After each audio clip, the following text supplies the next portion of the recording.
In my case, the radiator had only 2 heat pipes, which is very bad for Hynix memory chips. And notice there is no backlight on the logo.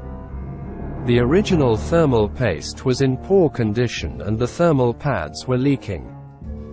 I used MX4 thermal paste.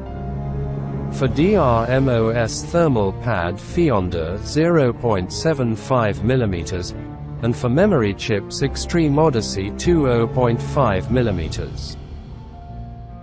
I would not recommend buying this version with 2 heat pipes and Hynix memory, because even if you replace the thermal interface with a better and more expensive one, the difference will still be small, and perhaps even the result will be worse than expected.